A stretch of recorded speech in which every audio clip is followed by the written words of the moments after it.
අද අපි එල්හරක කුක්කු දාලා කලවදි මසුයි දෙකම දාමු. ළමයි පැකට් එකේ අඩියටම හුරගෙන දාපන්. මොකද මේවා කඩෙන් නිකන් දෙන්නේ නෑනේ. සල්ලි ළමයි සල්ලි. මේවා සල්ලි. ඊට පස්සේ මායාකාරයෙක්ගෙන් ඉල්ලගත්ත මායා කුඩු හැඳි දෙකක්. මට මේක වීඩියෝ කරගන්න අමතක වුණා. ඊට පස්සේ 120ට හැඳි ගාපන්. ඔයාලත් ලොකු වෙලා මං වගේ කෑම හදන්න. ඔයාලා ආසද තින් ලොකු වෙලා මං වගේ කෑම හදන්න. මේ කිරිකෝප්පි ඉල්ලගත්තේ ගොපොළු යකාගෙන්. ඔයාලා හිතනවාද ඉතින් මේව හදලා කෑවත් ලොකු වෙනකන් ඉඳී කියලා?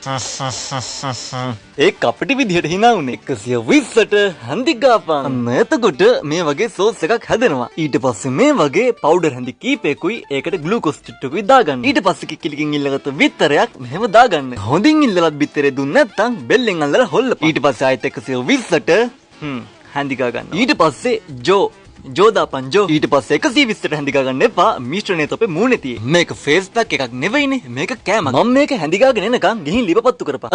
දැන් වටපිට බලනවා. උඹට තමයි කිව්වේ ලිපපත්තු කරපන්. ඊට පස්සේ මේ වගේ කලවැදි තෙල් ටිකක් ගන්න. තෙල් රත් වුනහම කලවැදි මස් ටික දාගන්න. ඊට පස්සේ ඒකට ග්ලූකෝස්, ගල් කුඩු, වෙඩි බෙහෙත් කුඩු ඔක්කොම දාගන්න. ඊට පස්සේ මස් පොළු දෙකක් විතර කපලා දාගන්න. ෆ්‍රිජ් එකක් තියෙන හැම කඩේකම මස් පොළු තියෙනවා. ඊට පස්සේ මකර කරපුතු අහවල් එක තියෙන හැම දේම දාගෙන හැඳි ගාගන්න. ඊට පස්සේ ආයෙත් වෙඩි බෙහෙත් කුඩු, ගල් කුඩු, කහකුඩු, ලුණු කුඩු. අයි මම මේකට කහකුඩුයි ලුණු කුඩුයි කිව්වේ. යා ඒ ටිකක් දාගන්න. අන්තිමට ඇඟිල්ලක් දාපන්. ඊට පස්සේ පෑන් එකකට අර කලින් හදාගත්ත මිශ්‍රණය මෙහෙම දාගන්න. පේනවනේ රවුමට කරගෙන ලස්සන.